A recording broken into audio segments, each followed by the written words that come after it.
my seat back so we get less trim drag. There's currently some thunder showers at the airport. And there's all these round rocks around here. There's a high density altitude coming out of Truckee. It's pretty much one way in, one way out. 4,654. Right on top of that car, on the right side. Thank you.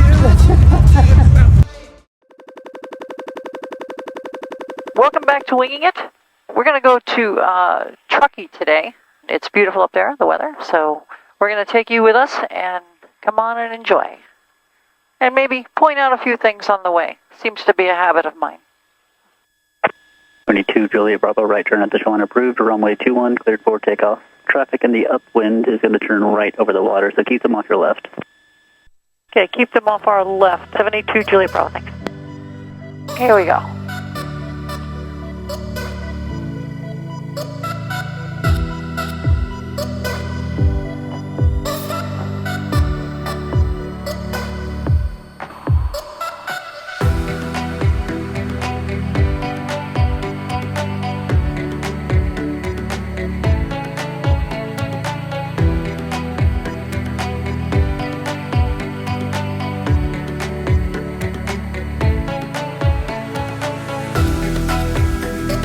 And let's go over the VOR.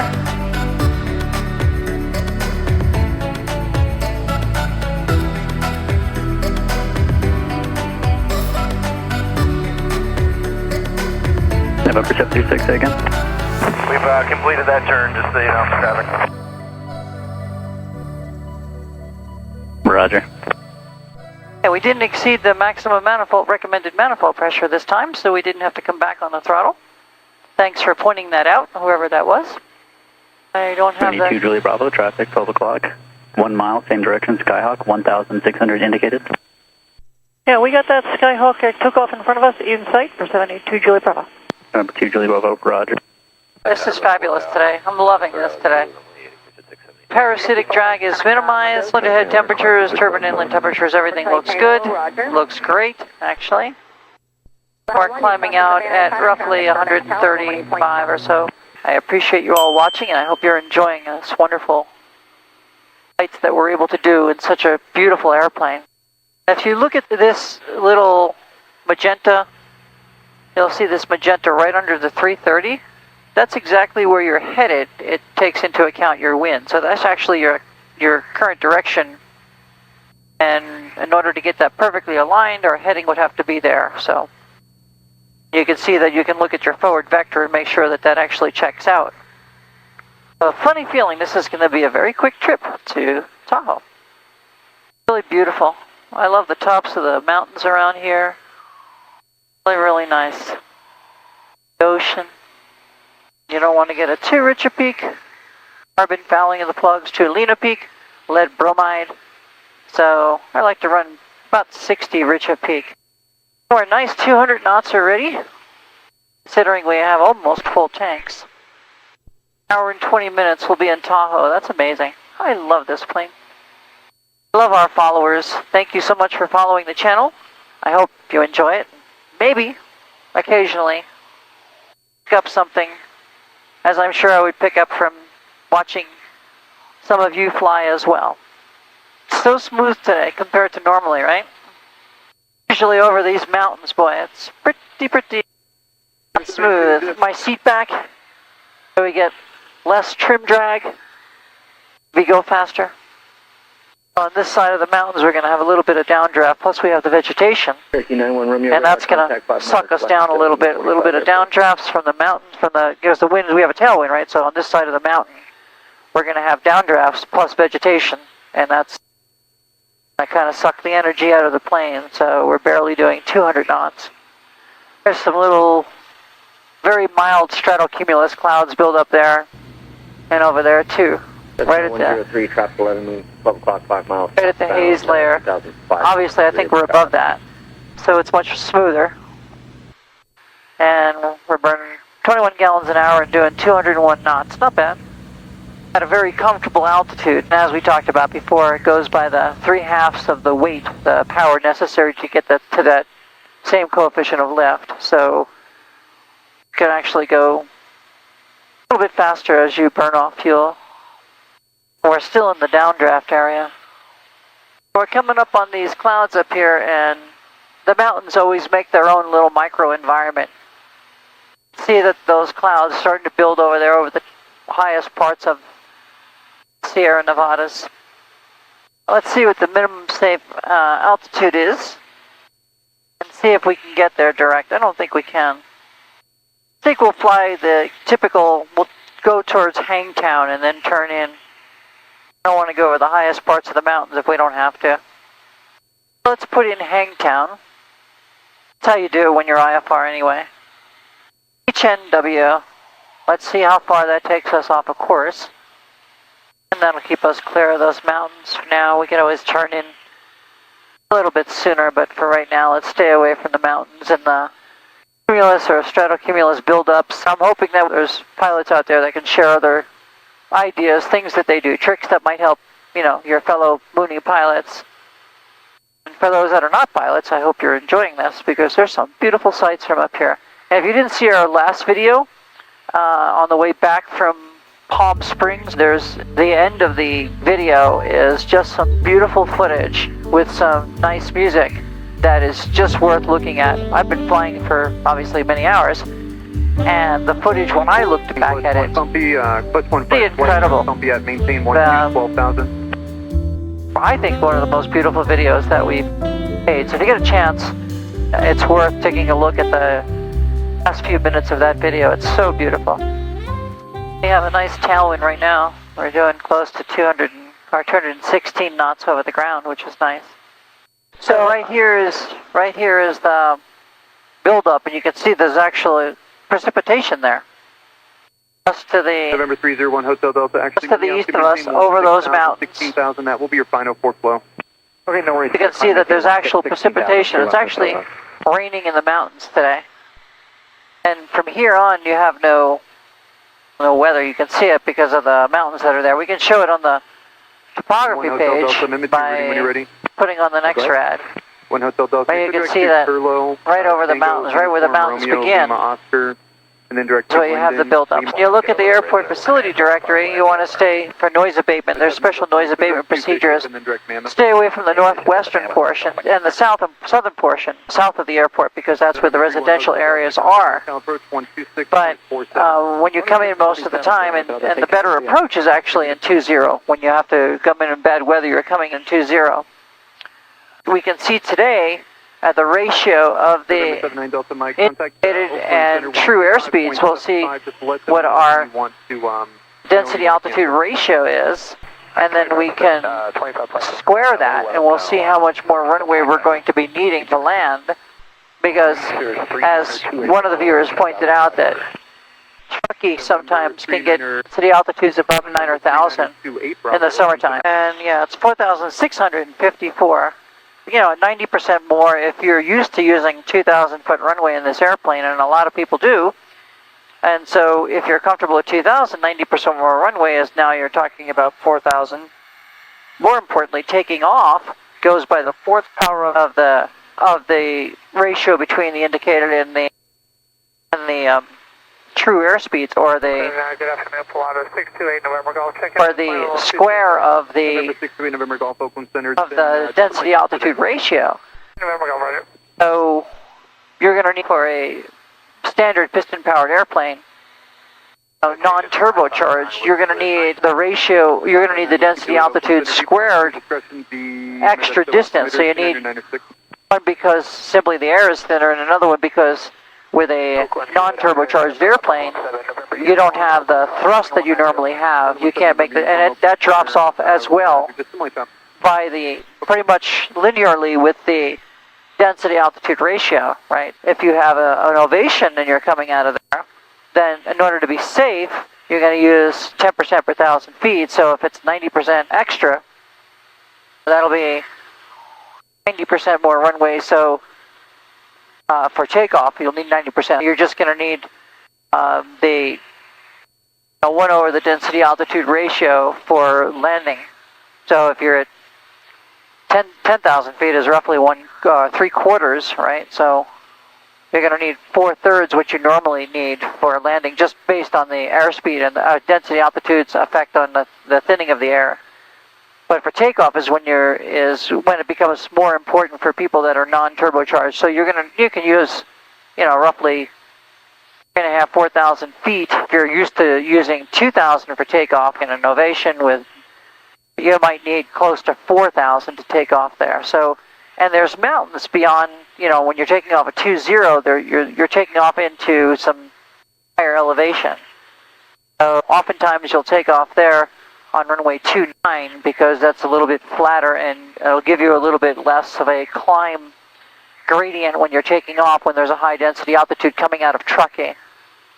And the departure procedure for 29 is a really nice departure procedure as well. A standard minimum climb gradient is 500 foot per nautical mile to 1,500. Your normal climb gradient for instrument departures can be 200. That's the minimum. This is 500. So you want to make sure your plane has the ability to do that on a high density altitude day. You want to look at your performance tables, especially in something like a non-turbocharged airplane. And the Ovation does very well at altitude, having owned one for years. 7 November uniform, standby. But on a really hot day with the high density altitude, it can be, like I said, about 9 or 1,000 or so, and you want to make sure you can meet those climb gradients. There's a more difficult climb gradient coming out of Reno, actually, headed the southbound procedure out of Reno. So if you're landing on runway 20, especially if you don't have a turbocharged airplane and you need to do a go-around, obviously you need to do the go-around early, but if you're committed to landing, it's pretty much one way in, one way out. So in really hot summer days, be careful with that. Just right there's some rain, right a little bit behind us. Over here, there's no rain according to this, no precipitation.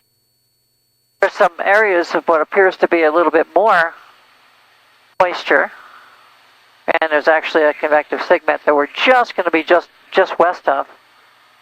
Let's see what the convective SIGMET says. Convective SIGMET ups the flight level for 40,000. Just because it's yellow or red doesn't mean that there's actually convection. But you can see we do have the lightning strikes. And again, that's a 4-kilometer grid that those strikes are on, but you can see there's a significant amount of. And in a previous video, I was talking about if you get cumulus clouds in order to maintain icing, I was saying going through them, that's if they're small. Obviously, you can look at them as kind of almost frozen thunderstorms, and that's going to be a lot of energy in there, and that's when you get the most icing. Even though the most icing is near the Indian Head VOR in the east of Pittsburgh, and in the west, near the border with Canada, is the other areas where most icing is noticed. But the worst icing is clear icing that can come on really quickly when you have supercooled liquid droplets, greater than a certain amount of microns, the size of the droplets, and it'll just coat your airplane. It just looks like it's covered in cellophane, and not just on the leading edge. It just happens all over the airplane. And so probably the most dangerous icing actually is in the upper levels of cumulus buildups. So again, think about them as frozen thunderstorms. So when you do have cumulus buildup and you're trying to, avoid icing, and there is icing conditions, you want to, as we say, bob and weave, as opposed to changing altitudes. That's really not going to help you much. But if they're just little cumulus buildups and you're picking up a little icing and you know you're going to be through it in a minute, and there's not a lot of energy, it's not a frozen thunderstorm type of thing, you're not going to pick up this clear icing, you can certainly just go right through it. It's quicker than trying to change an altitude. You'll be in the icing conditions for less time than you would be if you tried to climb out of it. But again, if there's the opportunity of bobbing and weaving, and you definitely go ahead and do that. Looks like Truckee is in the middle of the SIGMET, so we're going to have to be careful coming in. I wonder what the weather in Truckee is right now. Scattered 7,000, broken 11,000. There's currently some thunder showers at the airport. So, unless you have steady state thunderstorms, 20, 30 minutes, they're usually pretty gone. So we'll see. We can take a look at the weather. Currently reported weather is light thunder showers and 1,000 foot broken. Again, those are AGL, so we'll be fine. The Airport itself is at 5,000, so that's 13,000 feet. We're well below where the clouds are, but. And 2 Juliet Bravo is going to cut the corner and head direct to the Palisades VOR. 2 Juliet Bravo, roger. You can see the buildups there and the buildups there, and we should be headed right between them. 782 Juliet Bravo actually deviating to the north just a tad so we can head down and get below the deck. It looks like some of the clouds are kind of right at our level, just to let you know. 2 Juliet Bravo. 2 Juliet Bravo, I think. 782 Juliet Bravo is back direct Truckee, and the clouds now seem to be above us. There was a layer kind of below us, and because of the mountains, actually, they're higher now and is above us. There we are. There were 2 Juliet Bravo, I think. They're using an instrument approach for some airplanes. They decided to take that in, probably for safety reasons, flying amongst the mountains. Notice we've slowed down significantly. If I have to at any point, I can get to VA really quickly. Or just above it right now, and pretty light. Number 2 Juliet Bravo, relative terminated block of our contact Truckee Tower 12057. Over to tower. Thanks for your help. Have a great day. 2 Juliet Bravo. 1,000, broken at 9,500, broken at 1,000, temperature 2.7, altimeter, tree 01, tree, remarks, lightning, distance south and northwest, density altitude 7,700. Well, there's our density altitude of 7,000. There's the airport there, so we're going to have to kind of come over a downwind here. We're right on the departure. We're hot. Juliet Bravo, did you say you have India? We're getting India right now, 782 Juliet Bravo. We're kind of high still, 9,400. We're going to enter a left downwind if that's okay for 29. Number 782 Juliet Bravo, approved. We have a really big, long runway right now. We don't have to worry about it. Individual approaching you. Landing. Clear to land, 29er, 782 Juliet Bravo. 29. Iconic 505, Truckee Tower, runway 29er, clear to land. Your number 2 following a Mooney, approaching left base. Okay, number 2, clear to land, Iconic 505, looking for traffic. 07 Tango Charlie will be a resequence for you. Continue north on Highway 89. The Global 500 is over the okay, northwest so we're on left Lake base, Tahoe. finally. Roger, 7 Tango Charlie. Undercarriage, mixture prop, okay.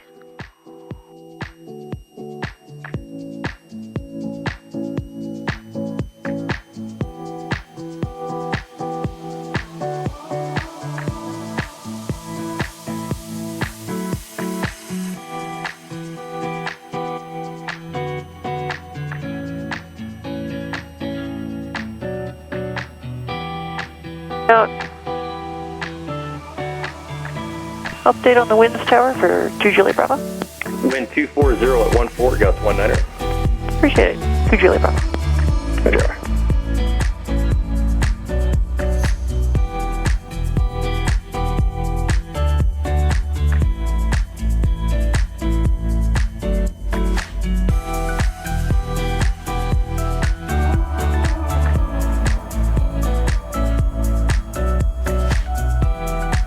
Stall. Stall. Stall. Stall. Stall.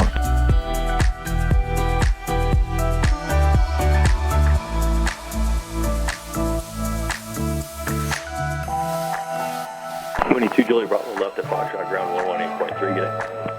Left at Foxtrot, over the ground, 18P. 2 Juliet Bravo, thanks. There wasn't much weather there at all. We'll see you in Tahoe. We have a Jeep Cherokee, or Jeep Wrangler, I think, today. I'm excited about that. I like Jeeps. See you in a few.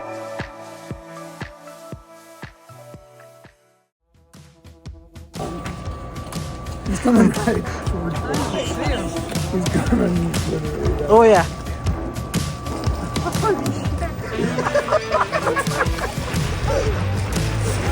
Oh my God. He's right there. He's looking at us.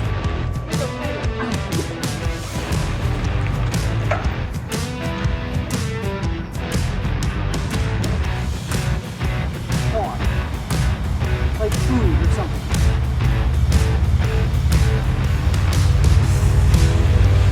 Look out for the bear right there. Right on top of that car on the right side. Thank you.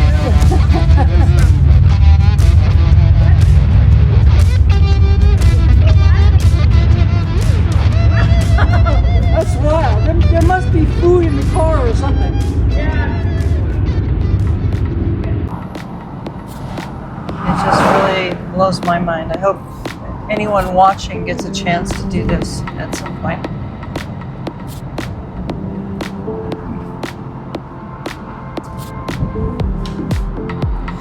There are a lot of beautiful shorelines, like, you know, Monterey, just north, just south, Cambria County, the whole west coast and areas is amazing, the whole Big Sur area.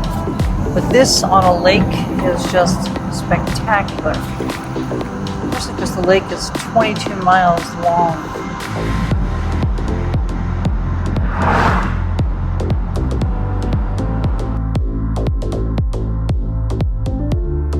So we're entering Nevada. We're going around the north end of Lake Tahoe, and we're seeing the different sites in Tahoe. So we're going up to State Line Road now because it's on the state line, and we'll show you what's up here because I don't know what's up here either. It should be interesting. We're making our way up to the fire lookout area.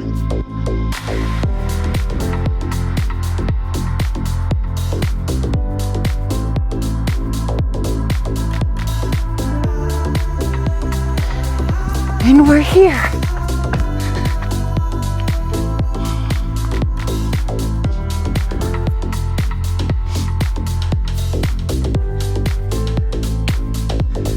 Oh wow, check out this bench. Talk about your lookout spots. Wow. This is cool.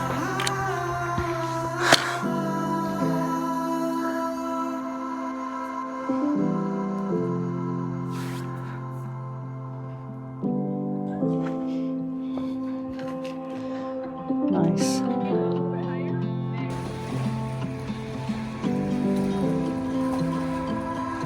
This is a wonderful restaurant. I think it's called Garwood. And you can actually come here, and most of these people did come here in their boats. And you can sit out here on the deck, or you can sit up in the actual restaurant over here. And there is no, you can't just walk in for lunch. I recommend that you make reservations. It's that busy. Well, we're gonna head our way over to Incline Village.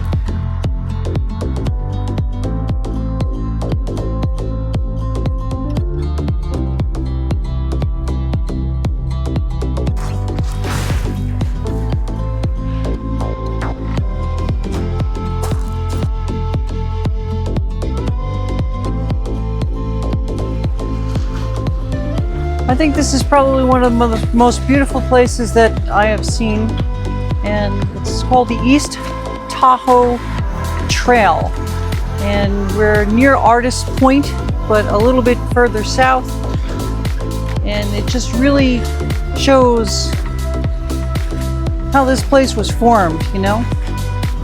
It was formed by the uplifting of the Sierra Nevadas by volcanic eruptions and leaving the Tahoe Basin, and the mud and silt blocked the Truckee River, forming the lake.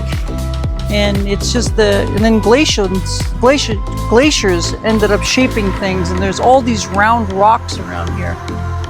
And one of the more beautiful places on this lake, for sure.